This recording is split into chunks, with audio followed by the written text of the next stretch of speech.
Chi square का जो हमारे पास फार्मूला है, chi square is equal to summation O minus observed value minus expected value का square divided by expected value.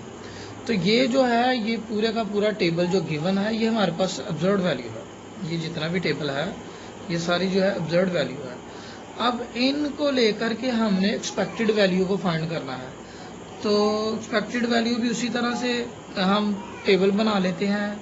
Gender है और regular exercise.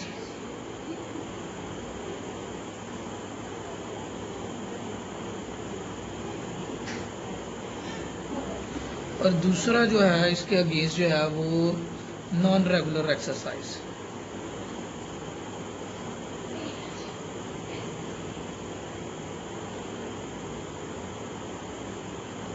बिल्कुल जैसे हमारे पास ऑब्जर्व्ड वैल्यू वाला टेबल है, इसी तरह से हमने नॉन रेगुलर एक्सरसाइज, ये जो एक्सपेक्टेड वैल्यू का भी वो बना लेना है टेबल।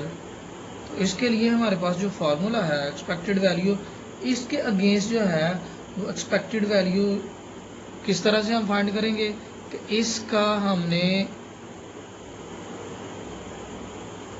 रो का टोटल यहाँ पे, तो ये होगा 216 इंटू इस वैल्यू के कॉलम का टोटल इंटू 208 और इसको डिवाइड कर देंगे हम लोग ग्रैंड टोटल के ऊपर। और ये देखेंगे ग्रैंड टोटल है, ग्रैंड टोटल 400। तो इसको जब हम लोग सम करेंगे तो हमारे पास इसकी वैल्यू आ जाएगी। इसके अगेंस्ट जो वैल्यू आ जाएगी वो है जी 112.32। फिर से देखें, ये और ये, ठीक है। ये ऑब्जर्व्ड वैल्यू का टेबल है, ये हमने फॉर्मुलेट करना है एक्सपेक्टेड वैल्यू का। तो ये एक्सपेक्टेड वैल्यू का टेबल हमारे पास किस तरह से आएगा, ये वैल्यूज कहाँ से आएंगी। हमने जो ऑब्जर्व्ड, ये इसकी जगह पे जो हमारे पास एक्सपेक्टेड कैसे आएगी कि इसकी रो का टोटल और इसके कॉलम के टोटल को मल्टीप्लाई करना है। This into this, this into this, this into this into this, और डिवाइड कर देना इस पे। तो ये हमारे पास इसका आ गया। अब इस वैल्यू का एक्सपेक्टेड हमने कैसे फाइंड करनी है, इसका कॉलम ले लेना है, कॉलम का टोटल, फिर उसी तरह से वो क्या है, वही सेम 216 इंटू इसके कॉलम का टोटल ये 192 divided by grand total, grand total ये है 400।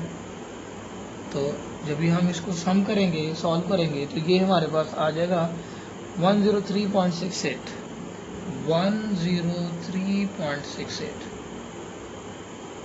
ये इसके अगेंस्ट जो है हमारे पास 106 के अगेंस्ट जो है ना हमारे पास एक्सपेक्टेड वैल्यू आ गई। अब इसके अगेंस्ट जो एक्सपेक्टेड वैल्यू होगा कैसे फाइंड करेंगे, इसकी रो का टोटल वो क्या है जी 184 इंटू इसी के कॉलम का टोटल वो कितना है जी 208 और डिवाइड कर देंगे हम लोग ग्रैंड टोटल पर 400 के। तो ये आ जाएगा हमारे पास 95। सॉल्व करेंगे तो 95 आ जाएगा। तो इसके अगेंस्ट ये आ गया, ये ऑब्जर्व्ड वैल्यू है और ये एक्सपेक्टेड वैल्यू है। अब इसके लिए कैसे फाइंड करेंगे, इसकी रो का टोटल 184 इंटू इसके कॉलम का total divided by grand total 400।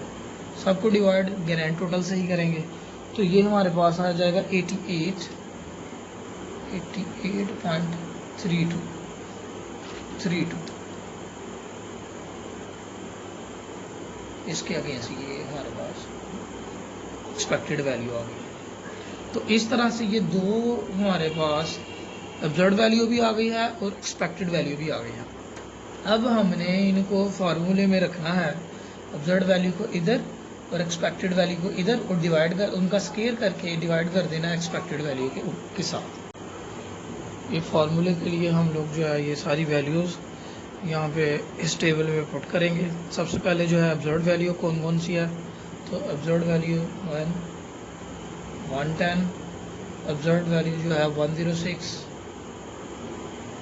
Observed value जो है 98 और ऑब्जर्व्ड वैल्यू जो है 86। एक्सपेक्टेड वैल्यू अब देख लेते हैं, ये अभी हमने फाइंड की है एक्सपेक्टेड वैल्यू फार्मूले के साथ, यानी row total into column total divided by grand total. इससे हमने एक्सपेक्टेड वैल्यू जो है ना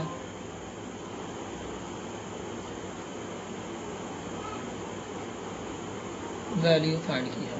अब एक्सपेक्टेड वैल्यू कौन कौन सी आई थी, इसके अगेंस्ट आई थी हमारे पास 12.32, ठीक है।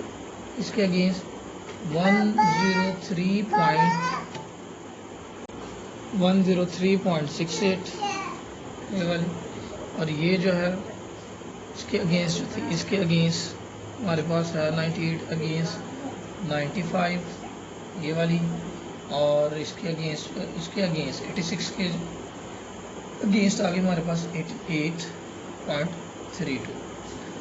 अब हमने ऑब्जर्व से एक्सपेक्टेड को माइनस कर देना है, तो जब भी हम माइनस करते हैं तो हमारे पास आ जाता है जी -2.32, माइनस करके फिर दूसरे को फिर उसी तरह से 2.332 प्लस में, इसको जब भी माइनस करते हैं, इसको जब भी इसके साथ माइनस करते हैं तो ये हमारे पास आ जाता है जी कि ये वैल्यू पूरी नहीं हमने लिखी जो थी 95.68 थी, ये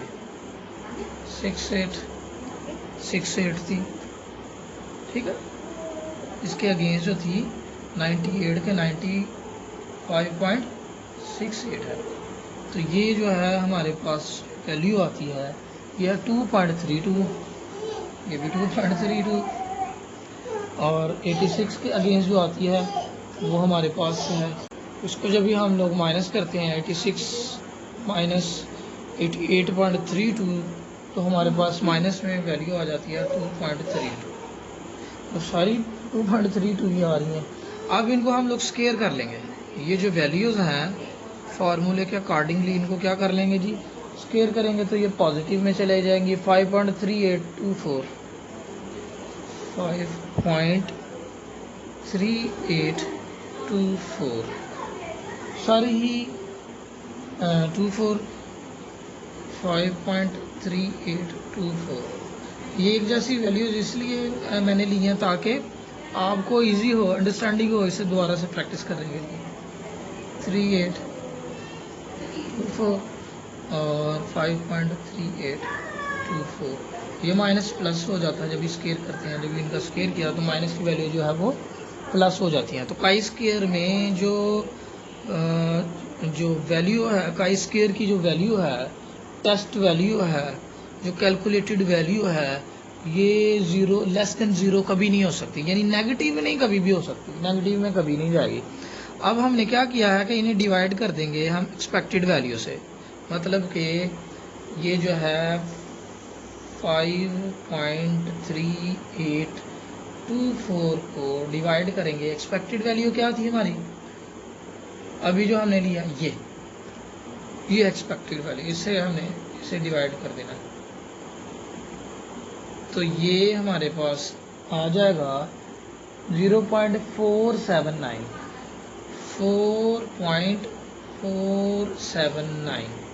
अब इसी तरह से इसको लेंगे, इसके साथ डिवाइड करेंगे, डिवाइड करके जब भी हम देखेंगे तो ये हमारे पास आएगी जी 0.519।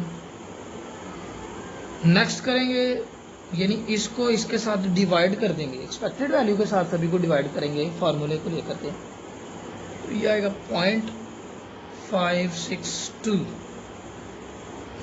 0.562 और ये जो है 0.609। फार्मूला हमारे पास ये है समीशन, इनको सम कर देंगे। सम किसका करेंगे जी? Expected minus observed minus expected whole का स्क्वायर ओवर एक्सपेक्टेड। तो ये जो हमने सारा कर लिया है, इन सब को जब भी हम सम करेंगे तो हमारे पास जो है वैल्यू आ जाएगी। तो जब इन सब को हम सम करेंगे तो हमारे पास आएगी जी काई स्क्वायर की वैल्यू आ जाएगी 0.2170।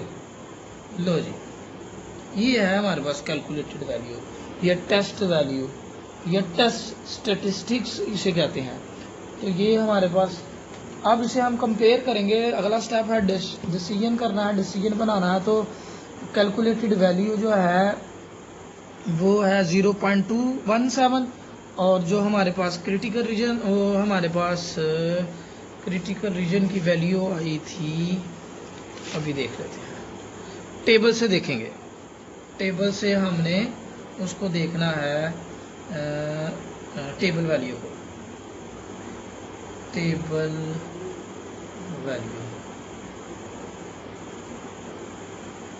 टेबल वैल्यू कुछ इस तरह से होगी कि एक साइड पर हमारी डिग्री ऑफ फ्रीडम होगा 1 2 3 4 5 6 7 ऐसे करके, और दूसरे साइड पर जो है हमारे पास लेवल ऑफ सिग्निफिकेंस होंगे 0.10 या 0.01 और 0.05। हमने जो अल्फा लिया था वो ये था हमारा 0.05। और डिग्री ऑफ फ्रीडम हमारी कैसे थी? डिग्री ऑफ फ्रीडम निकालने के लिए, ये डिग्री ऑफ फ्रीडम निकालनी है। तो डिग्री ऑफ फ्रीडम मैंने आपको बताया था कि रो -1 और कॉलम -1। तो रो कितनी थी हमारे पास?